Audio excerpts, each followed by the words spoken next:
So I just want to thank you for spending time. I know you're going to be over here for a couple of days, and maybe we'll be surprising us on New Year's Eve. That'll be fine. Well, thank you. And it's wonderful seeing you and Sarah and your whole group. Very talented group. We've done very good work together, and it'll continue. So thank you very much, baby. Thank you. Thank you very much. Thank you, Mr. President. Thank you. I have to say that in addition to what I said, that we've never had a friend, even close, a friend, as President Trump in the White House. I think he's been extraordinary in his friendship and his support for Israel, his principled positions, his willingness to just cut through and get to the essence of things. And I don't say that as a compliment. I just mean it. People have heard me say that behind your back, Mr. President, many times. But I want to say something else. I think we have a partnership, if I can quote you, second to none. I think it's allowed us to do enormous things. You know, people said there was a different conception at one time, which means that America can advance its interest in the Middle East if it opens a lot of daylight between it and Israel. And President Trump has done the exact opposite. He's achieved remarkable things in the Middle East because we work together. We talk about our ideas. Sometimes we have different ideas, but we work it out. And most of the time we see eye to eye. But it's been a remarkable experience, and this was a very, very productive meeting. And may I say, a very good lunch. Thank you. Thank you for your friendship. Thank you very much, baby. And thank you for your support. It's meant from the heart. Thank you. You know, as I said outside, he's been a wartime prime minister, and we were, well, look, I guess I could say I was a wartime president in more places than just Israel, if you think about it. But Israel was a big factor, and we're with you, and we'll continue to be with you. And a lot of good things are happening in the Middle East. We have peace in the Middle East, and we're going to try and keep it that way. I think we will be very successful in keeping it that way. And you've been a great friend, and I've been a great friend to you and to Israel, and it's been my honor. That clip we just showed is from an extraordinary press conference that took place at Mar-a-Lago in Florida on Monday evening, following a meeting of several hours with Prime Minister Benjamin Netanyahu, President Trump, and their top advisors. These two men do seem to have a really great chemistry, and they do get things done. One of my favorite lines from the last day or so since Bibi arrived at Mar-a-Lago was when Trump nudged him before the cameras and before their meetings to be just a touch easier on the Syrian president and former al-Qaeda man, al-Shara. As Trump said, he's a strong man. He's trying hard. And, direct quote, "You're not going to get a choir boy to lead Syria." I love that. Absolutely correct. And, you know, Trump asked Bibi, hey, cut him a little slack. We'll see what happens there. Okay, I could not jump into the special year-end chat that I had with Yaakov Katz, also on Monday, yesterday. And we did that chat just a few hours before the Bibi Trump meeting, so we don't really discuss it and I don't mention it. Yaakov and I zoom out and we look at the crisis of leadership and values in Israel, what has led us to the point at which we find ourselves, and we speculate pretty aggressively, but also, I think, in an informed and reasoned way about what might be in store for Israel and the Middle East in the coming year. Hamas, Iran, Hezbollah, Israeli elections. The pace never slows here. I'm Vivian Berkovich, former Canadian ambassador to Israel. Let's do this. Before we get going, just a brief reminder for our subscribers. You have 2 days left to take advantage of our year-end subscription special. The fee goes up on January 1st, and we've reduced it for a few days. Most of our content, podcast and written, will be available to premium subscribers only from January 1st. We love you all, but as an independent publication, we also need your support. Thanks for being here. Okay, now to Yaakov Katz. Monday, December 29th, about 10:40 in the morning in Israel. It's wonderful to see you, Yaakov Katz, and thanks for joining State of Tel Aviv today. Always great to be with you, Viv. All right, so we're going to do this look back, look ahead, kind of take stock. It's that year-end thing that everybody does, and we have plenty to do here and lots to take stock of, lots of which to take stock. We're going to do a look back at the year and a look forward, and we're going to just dive right into it because we have way too much to talk about. So, Yaakov, where would you start? How would you sort of summarize 2025 in Israel? Let's start with in Israel, then maybe we'll branch out to the Middle East.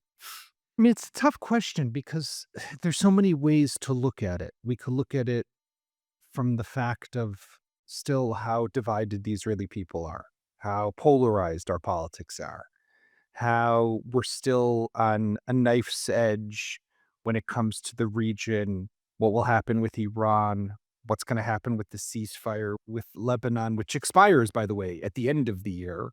And will they have disarmed Hezbollah or not? What's happening with Hamas? I mean, there's so much unfinished business.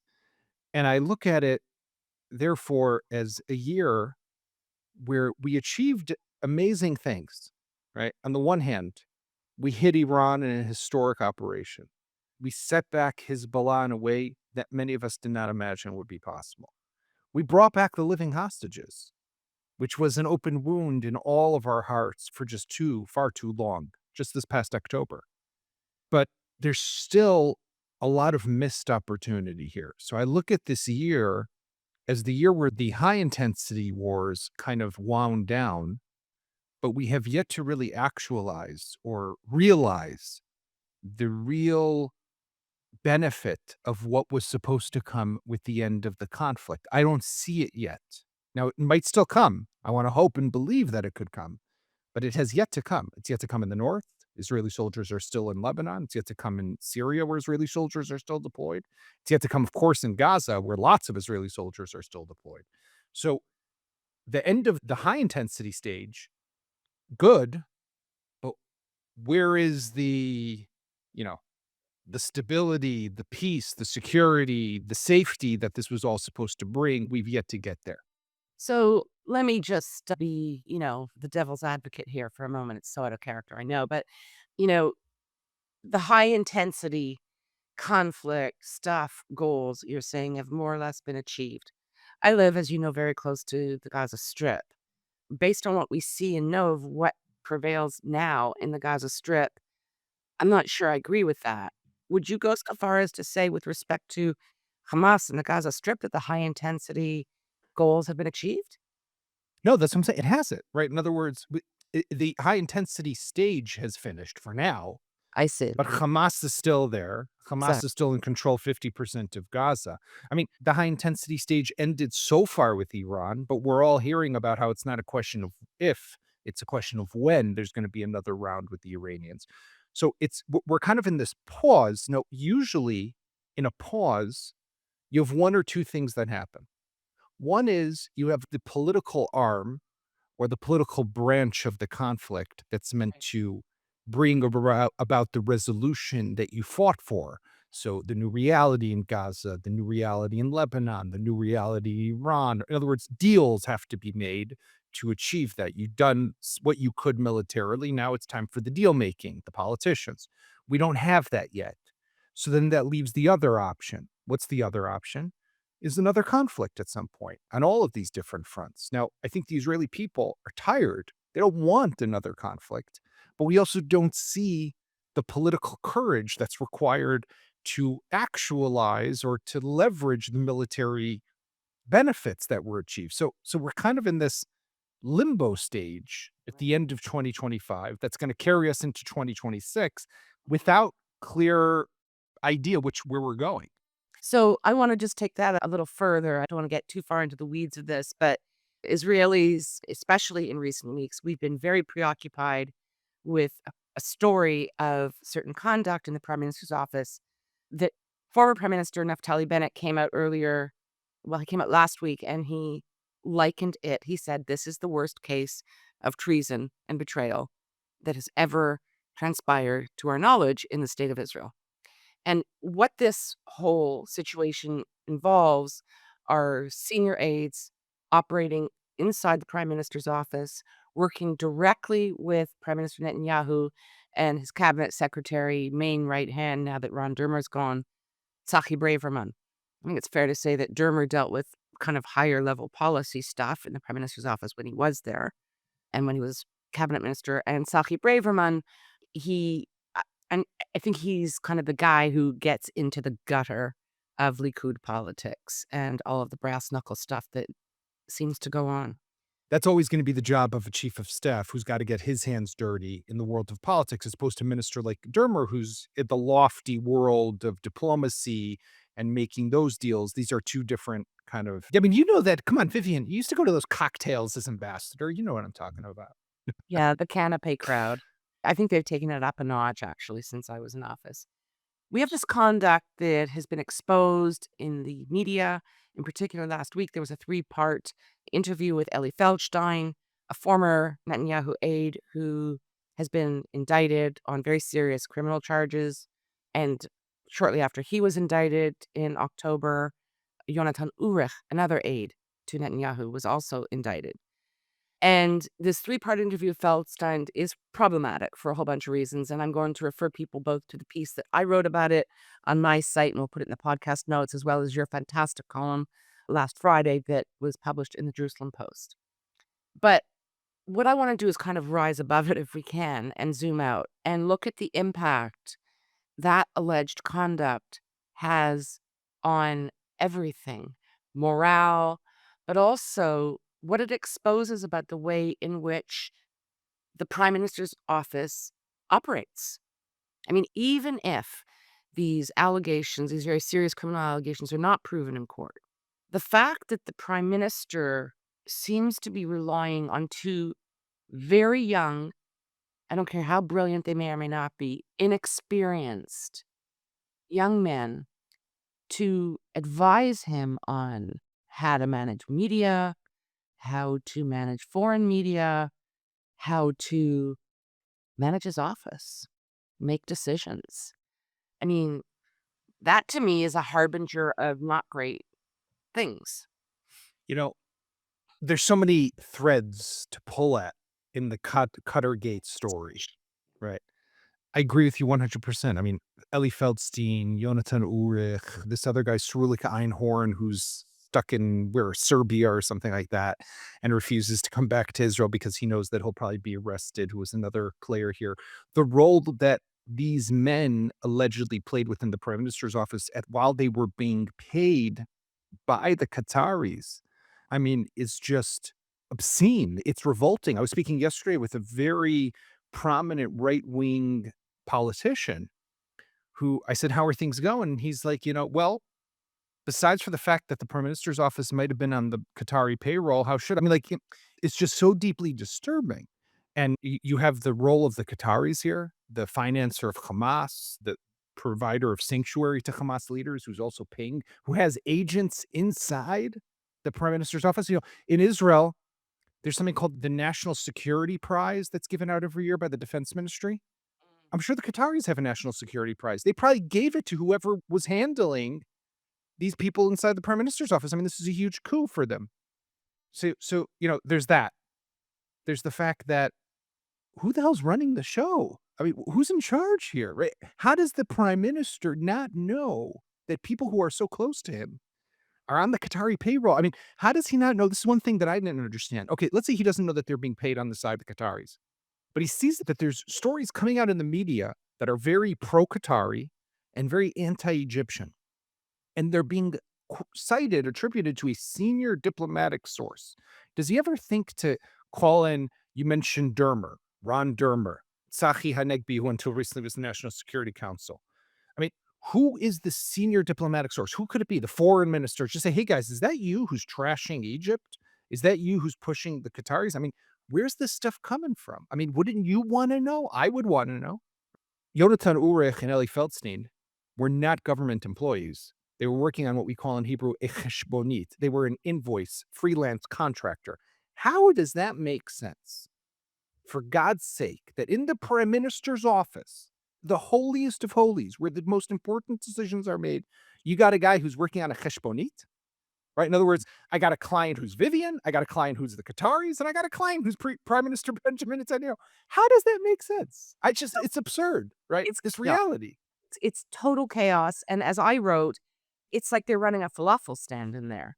And I mean, and let's Ellie Feldstein, who is one of the indicted former aides, almost Heshbonite employees, like on the side on a different tab. Ellie Feldstein was not put on staff because he did not pass the Shin Bet Correct. security clearance test. Yeah, right. So, Ulrich, who was running things at the time, said, don't worry, we'll figure something out. And then we won't get into the details of how he was paid, but yes, it But was. no, you're 100% right. How does a guy who fails the basic security clearance test to work for the prime minister continue to work for the prime minister? I mean, I saw this video of John Poland, a friend of mine who's the father of Hersh Goldberg Poland, the hostage who was killed in August of 24, who basically was asked about the Cuttergate story and said, listen, we need an investigation, we need a commission of inquiry, but here's the way that I look at it, he said. Found out on Saturday night that Hirsch and the other 5 hostages had been killed in that tunnel in Rafah. Most of the burial started immediately the next day. He said we waited a day so our family could come from the United States. So they buried Hirsch on Monday. And he said, now we know that on that Monday, what was happening in the prime minister's office. In the prime minister's office, as they're burying their son, who was abandoned in Gaza, who was killed by Hamas in a tunnel. In the prime minister's office, they're thinking, how do they take this document they obtained from the military intelligence, and how do they leak it to the media? They're starting to plot the shift in the narrative. This is what they're doing in the prime minister's office. And it just makes you want to cry because you realize that not only to some extent, not only was Hirsch abandoned in that tunnel in Gaza, I'll say something a little extreme. I think we were all abandoned. This is what our top leaders are dealing with at a time. So, I mean, this story is a big part of the year that we just experienced, without a doubt. Yeah, I think it's a big part of the last 2 years that we experienced. That's so heartbreaking to hear. There are so many examples like that over the last 2 years and even before that I think people who do not live in Israel struggle to understand sometimes the animus, why Israelis are feeling and expressing views so strongly opposed to Prime Minister Netanyahu and his government. And it's exactly things like this over and over. And especially since October 7th, we've had these incidents where it seems to be an inescapable conclusion that what they prioritize is their political survival. I mean, and that Ellie Feldstein, this kid with no media experience, that he's even included in how to handle media, how to spin things to the advantage, of the prime minister and his ruling coalition. It makes your gut churn. Ellie Feldstein, with the greatest respect, he'd served in the IDF spokesperson's office for a period of time. He's 33 years old. So, having worked in the media, many different roles for the last 40 years, 40 plus years, I'm going to go crazy here and say there is no way a 33-year-old has the seasoning to understand the complexity, not just of how to deal with the media and the foreign media. This is a guy who doesn't speak any language but Hebrew, maybe Yiddish, and not just how to deal with them, but also he's not got really deep experience because you can't at age 33 of policy. No, I agree. You're 100% right on that. That's where Yeah.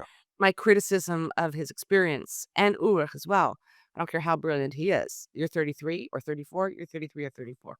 So there's that. But, apropos, you made the comment about the kind of just how revolting all of this is.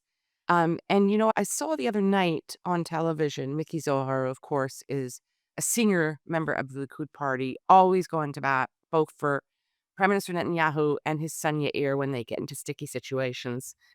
But Mickey Zohar was on TV recently, and when asked about this whole scandal, the Feldstein-Ulrich scandal, and exactly who's running the pop stand, he said this: there may be moral problems. It may be a moral issue. that they were working for Qatar on the side or are alleged to have been working for Just Qatar. moral. Just moral. But he says they haven't broken any laws.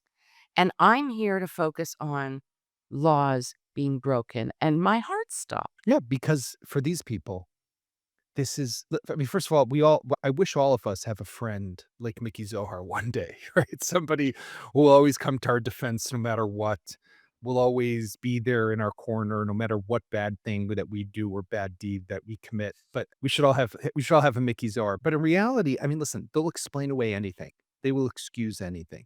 They will do it in the interest of power and retaining power and being able to remain in office. Their best ticket. A lot of people always, I get asked often, why does the Likud stick with Bibi?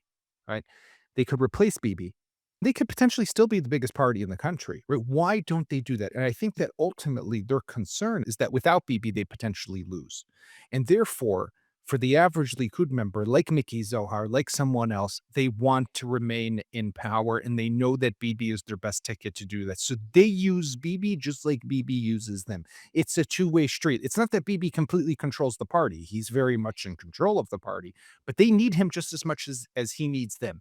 And I mean, you know, the question of legality here is definitely going to come up because look, if you're allowed to work for the cheshbonit again, like we mentioned before, and you can have other clients and work in the prime minister's office, is that necessarily illegal? I don't know. Qatar is not defined necessarily as an enemy state, let's say like Syria or Lebanon is defined. So therefore, there might be a loophole here, but this is about something deeper. I mean, like, what is anyone thinking? There's no, this isn't about laws. This is about what is right for the country, what is Absolutely. right for our soul, for the future of this nation.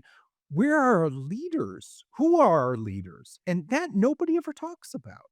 Well, I do, like a broken record. Yes. And again, I think this is consistent with the themes we've been covering for years now, but especially since October 7th is who are we? What is the state? What are our core values? Are we still a country that honors and adheres to what I consider to be the founding ethos as it was articulated by David Ben-Gurion, which is you serve, you put the state and the best interest of the collective above yourself. And we will do everything we can to protect you. And if you are, if you fall in battle, if you're taken prisoner, we will get you out. You will be the number one priority. And it's that covenant, that promise that has kind of stuck and adhered that seems to be corroding. And this is one of many reasons we find ourselves in this very uncomfortable place on the eve of the 2026 year. So since we're on the eve of 2026, it's an election year by law. An election has to be held before October, I don't know what the exact date is, October 2026. The smart money, in my view, is on the likelihood that an election will be held before that because we can't really have an election on the third anniversary of October 7th. In fact, we can't have an election that mentions October. And so you and I have discussed this before. The likely dates for many reasons are either March or June. The possibility of it pushing into August, September, I'm going to say more remote. But we have to have an election this year. But there's another possibility that lurks. And that is that maybe we won't. And that could be because of this constant churn of war and what Prime Minister Netanyahu might choose to do with that outcome situation opportunistically. Thoughts? Look, it's extremely scary what you just mentioned. And I don't want to even imagine it because that is the end of Israel. Israel is a democratic country. That's the end of our democracy if we don't hold open, fair elections when they're supposed to be held. And is it possible? I want to believe it's not possible. However, I look at what's happening, right? I look at the delegitimization of the Supreme Court. Let's just take that one little piece, okay? Why is there a constant barrage and attack already for a couple of years against Yitzhak Amit, the president of the Supreme Court? No, is he left-wing? Is he not left-wing? Is he corrupt? Is he not corrupt? I don't know, right? We have a system of government. He's been on the bench. He was appointed to the bench. He's, according to the tradition of the senior justice, he's the one who's supposed to become the president of the Supreme Court. This is the way the country's managed itself for more than almost 8 decades. He's the Supreme Court justice. Now, the government has done a delegitimization campaign against him from day one. By the way, Bibi refused, did not attend his official coming in or swearing in ceremony at Beit Tennessee at the president's house, not only insulting Yitzhak Amit, but also insulting President Isaac Herzog. We saw how the Speaker of the Knesset, Amir Ohana, from the Likud party, refuses to refer to Yitzhak Amit as Nasi, as the president of the Supreme Court. That's the way we refer to our Chief Justice, just calling him a judge, not the Chief Justice. Right? So what is this about? Now, I would say it's about two things.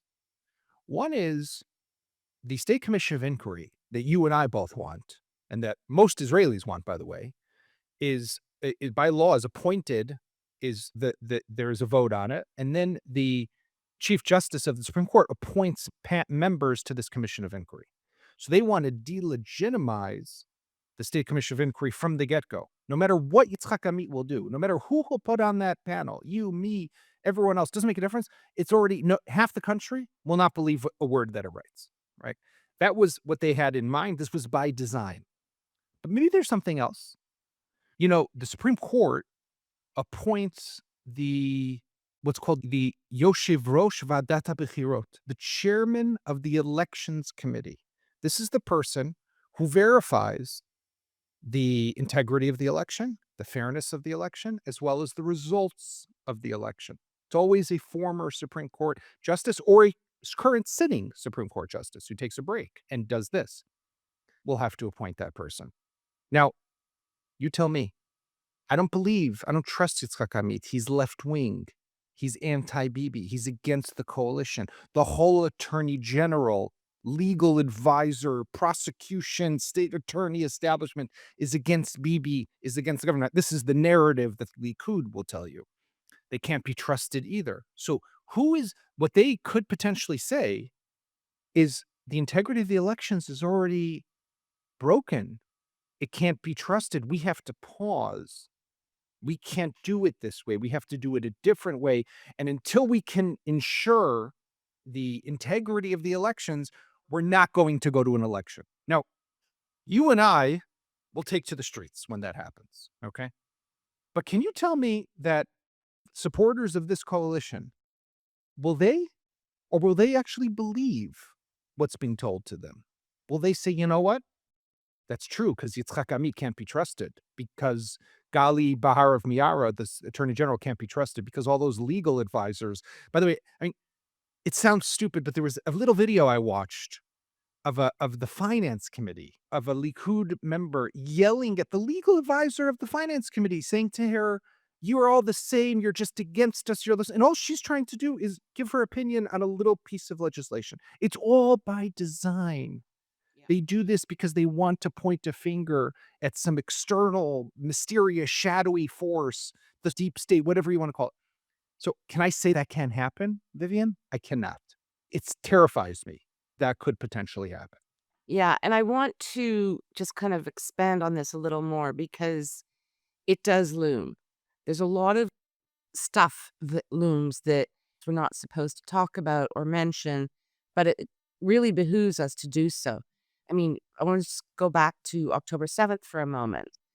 My instinct was immediately that the top leadership has to go. Not because I'm a leftist, but all of them are the people who made the decisions that led to October 7th, that led to the possibility of it happening at every level, in the Shin Bet, in the IDF, and in the Prime Minister's office.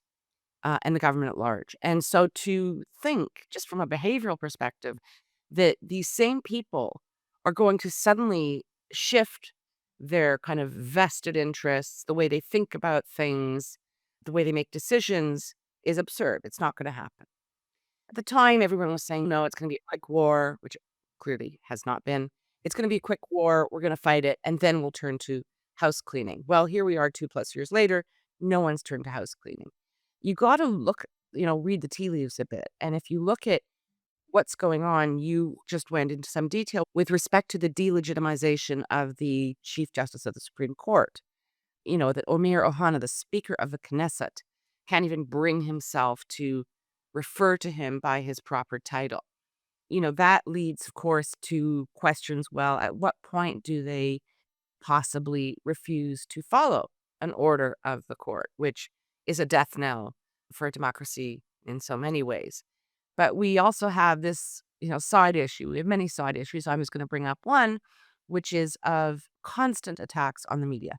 And in the last few weeks, it's been on Galei Tzahal, which is the IDF radio. It is very highly regarded in Israel and abroad.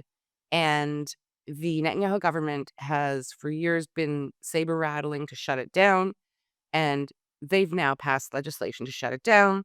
There is an injunction that was approved in the Supreme Court extending the time for shutting it down. So, I mean, that is seen by many, again, not leftists, many people, as being an attack on legitimate criticism, free speech, and just to sort of take it away from the kind of strict legal analysis for a moment.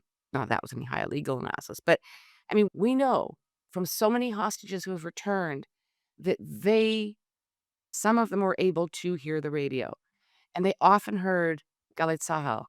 They heard their parents pleading for their safe return. It gave them, so many have told us, sustenance to continue. It stiffened their spine. It gave them a reason to live. It's a really important station, and it's a station that has a very emotional resonance Yeah. for Israelis, left, right, and everything in between.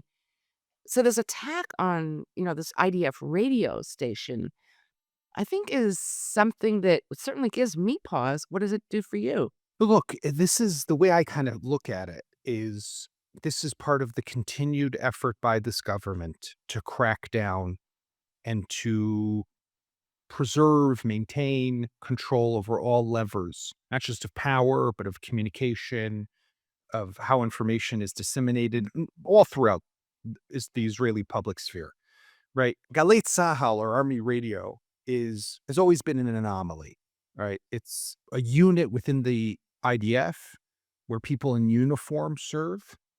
So you have soldiers running with a microphone to the prime minister, to the defense minister, asking political questions. It's always been weird, right? It's something that's a weird situation. But I just, you know, so should it exist in an ideal world? Probably not, right? Doesn't make sense. We should find a way to phase it out, to reform or to shift it into something else. When you just look at the entirety of everything that's happening, the timing of everything that's happening, the people who are doing it, right? There's so much bad taste. It's like, you talk about the Army Radio. I look at this vote that went in the Knesset last week, right about, by the way, around the same time as the Army Radio decision, that to pass the law by Ariel Kellner from the Likud party to begin the legislation. It's first the initial reading of the law, but the law that basically gives the government the authority to establish a state commission. Well, not a state commission or a commission of inquiry. And I mean, I don't know, but like, I don't go to if I get arrested by the police, God forbid, I don't get to go to the police station and say, you know what? I don't want you as my investigator. I don't want you. I want this person. I don't get to go to court and say, you know what? I don't want you as my judge or you as my judge. I want you as my judge. Where the hell does this exist? In what realm? But this is, again, if I can create control, why not? I mean, so it's all part of the same story to some Yeah. extent. The State Commission of Inquiry thing is really important just for people outside of Israel who may not be familiar with it, and inside Israel. We have many listeners. But the State Commission of Inquiry has historically it's been a device. It's a device that's used when the society faces some kind of crisis or issue that really needs to rise above partisan interests and be looked at neutrally. So the Supreme Court has always fulfilled that role. The Chief Justice appoints the members of the State Commission of Inquiry. They have full kind of, judicial powers to subpoena, cross-examine, and issue a report. This, of course, as you've been saying, is viewed by the government as being absolutely illegitimate. They're all a bunch of left-wingers, and they're going to just do everything they can to discredit us. I have a little more integrity in the justice system and the people who work in it. I don't think they're all horrible, just as I don't think all people in the Knesset are horrible. But what Prime Minister Netanyahu is saying is, no, we're not doing any of that. I'm going to run this thing, right? I'm going to work with my top guys, and we're going to appoint who's going to sit on this commission. And as you said, we're going to investigate ourselves and we're going to issue a report. Well, I could write it today, but I mean, this is the kind of thing that goes on.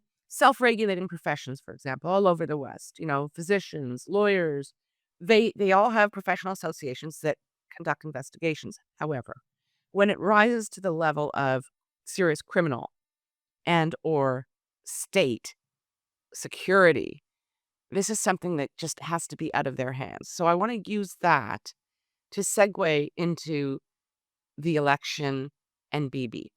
Back to the election and in closing, because I know this will resonate with so many people. I'm sure you hear it constantly. I do, from people abroad especially. If not Bibi, who's going to lead? Who do you have? And that's a question that we're struggling with in Israel. You addressed in your column last Friday, like, where is the new kind of generation of leadership? Because everyone we're looking at, it's same old. Yeah. So again, I encourage you people to take a few minutes and go and read his really excellent column. You get into so much good stuff. But we have, in a way, this cult of Netanyahu and Likud. And you and I, we saw in the most recent election polls that he's still at the top. Yeah. Still polling to bring in 28 out of 120 seats if an election was to be held tomorrow. The next closest is Naftali Bennett. And, I think that, and we've seen this in many countries where people rise to a kind of cult status, partly because they were at one time great. And I think Netanyahu was at one time a much better person and leader than he is today. But we're more than 20 years on from when his first stint as prime minister kicked in. In fact, this year will make it 30 years, won't it? 1996. Wow. That's true. 1996, he took the helm as prime minister, and here we are 30 years later. There was a long sort of, interregnum, a space when he was not prime minister from 99 until... Well, he came back to politics he was prime minister in 2009, but he came back a few years before that. But yes. Yeah. Yeah. Yeah. So, okay. But then we have this interregnum, 99 till 2009, when he's not prime minister. And aside from 1 year, he's been prime minister since 2009. And it's now almost 2026. So, people say, who else can lead? He polls really strongly. I happen to be of the view that, the man could be kind of, not even functioning terribly well. There are people who would vote for him no matter what. They've drunk the Kool-Aid and they will vote for him. How do you see this kind of not just ascendance, but the way in which Benjamin Netanyahu he seems to evoke such unshakable loyalty, belief, a cult-like worship? Do you see it that way? No, 100%. I mean, I think that you are describing it accurately, that no matter where this goes, the real tragedy of Israel today, to some extent, is that every issue is looked at through the prism of, do I support Netanyahu or do not support Netanyahu? And any discussion of policy, any discussion of future leadership, any discussion of any issue is strictly looked at through that prism. You and I could sit here, and people will listen to this podcast and they will say, listen, they're very critical of Netanyahu. They must be left-wing. Nobody knows what do we think about Judea and Samaria, right? What do we think about judicial reform? What do we think about the markets, socialists, capitalists? No one's asking any questions of policy. They're just going to hear our criticism of Bibi, and they're going to say, Yaakov and Vivian, left-wingers, right? And that's a tragedy because we're not talking about issues, and issues are what's important. This is the future of our country. It's the future of our people. It's the future of our state. What pains me really deeply is that we are stuck in this political swamp. I don't know what to call it, but I look at a couple of things. One thing I look at, who's running? It's all the same people. It's all the people who've been there. It's all the people who were there. It's all the people who failed. It's all their bad policies that led us to this situation. And now they want us to vote for them again. The other thing that I look at, and I'm not, of course, I'm a feminist. I 3 daughters. I'm all for, women's empowerment. But I mean, this is something that does bother me. There's not a single party today that's running in the election that's led by a woman. I mean, like, what the hell's going on here? I mean, like, that's even like just a side issue for a moment, but it is a big issue, right? I mean, where is really women? Why is that not? I mean, that's a whole other conversation, but I mean, like, there's no diversity here. There's no new fresh blood leadership. There's nothing real. And it saddens me because we're such an amazing people. You know, you were talking about before what we saw on October 7th and the real courage and bravery of people. I mean, there were a lot of brave people. There was a lot of courage. But like there were like people who are not in Miluim, were not in reserves, are not working in a security organization, just a regular guy sitting at home, hears what's happening, takes his gun and drives down south and goes to fight. I mean, like, if I had a gun, I don't have a gun. If I had a gun, I would not think to do that. I mean, why would I think that Katz should drive down south and go fight? I mean, like, it's like so foreign to me. But there are people who do that. I mean, it's a level of courage and bravery that is just astounding. And we're not talking about one, two, three, four. We're talking about dozens of people who did that. Right? We have amazing people. Where are they? Why don't we believe in them? And I think that this cult that you spoke about, it doesn't allow for that to happen because immediately they are destroyed. They are ripped apart. And because they know that, they're not going to come. So we're going to stay stuck and we're going to go to the ballot box whenever it's going to happen in the next 10 months. It'll happen, hopefully. And we'll go and we're going to again be asked to decide between Benjamin Netanyahu, Naftali Bennett, Yair Lapid, Benny Gantz, Avigdor Lieberman. I mean, all the same people who we've been deciding about for the last, you said Bibi's been around for 30 years. These guys have pretty much been around for, 20 years, 30 years also. I mean, it's just the same. And that's uninspiring. That's not what's going to change this country. I know we're going a little longer than usual today, Yaakov, but I'm sorry. It's way too interesting speaking with you. I'm just going to raise one more issue that I think really kind of speaks to the sorts of things you were just talking about.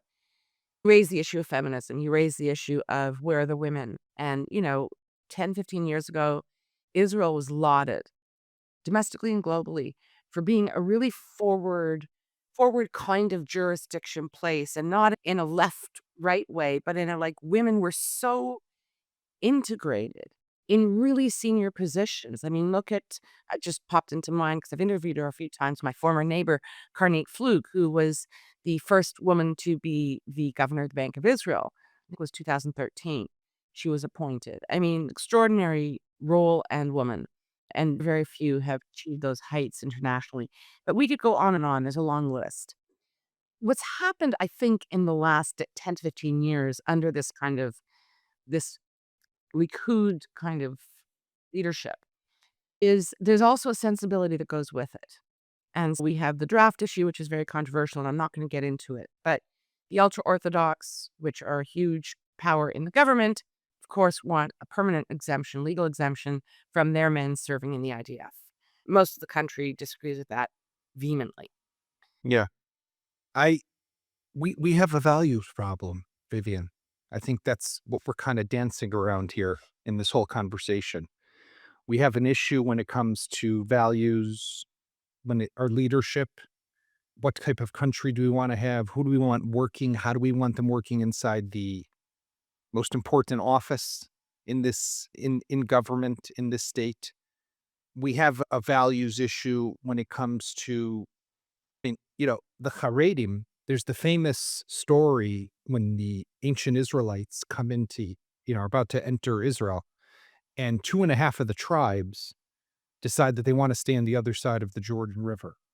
And Moshe says to them, okay, no problem. But when we need you, you will come fight with us. And it's obvious, of course. And they eventually come to fight with Israel, right? To fight with the Israelites as they enter.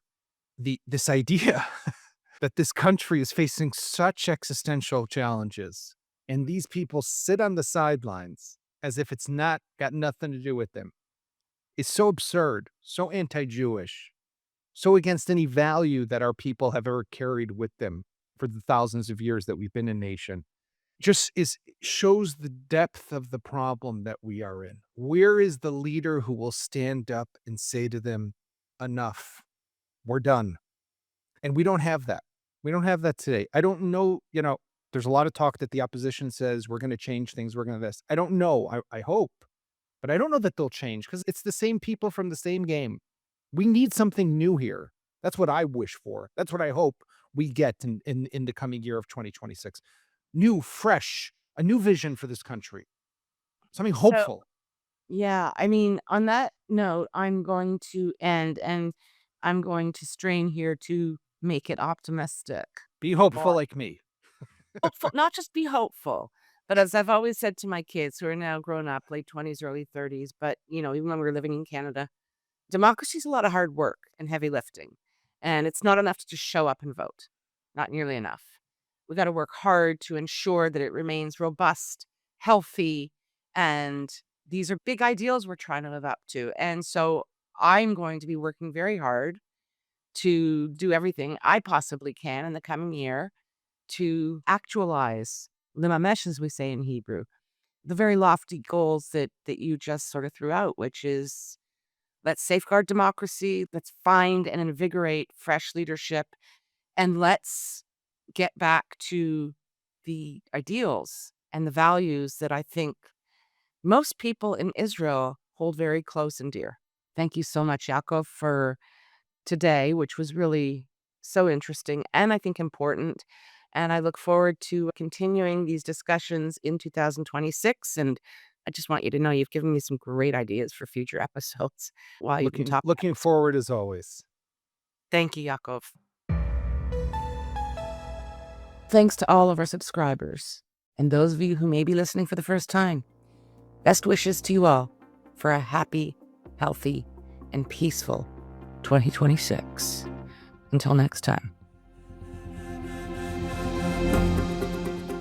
We love hearing from you, so please comment on our website, stateoftelaviv.com, or send us a note to vivian@stateoftelaviv.com.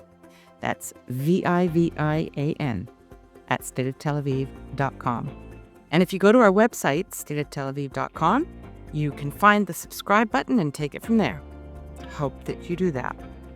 On behalf of the State of Tel Aviv core team, Jan Zabo, our creative, graphic, visual, and marketing man, Amir White, producer and editor extraordinaire, sound guy, who is also impressively patient with me and my boomer tech deficiencies, and our social media manager who pitches in on everything. Thank you, Maya Naftalin. Thanks to the team, and thank you, listeners, for being here. Until next time, stay safe.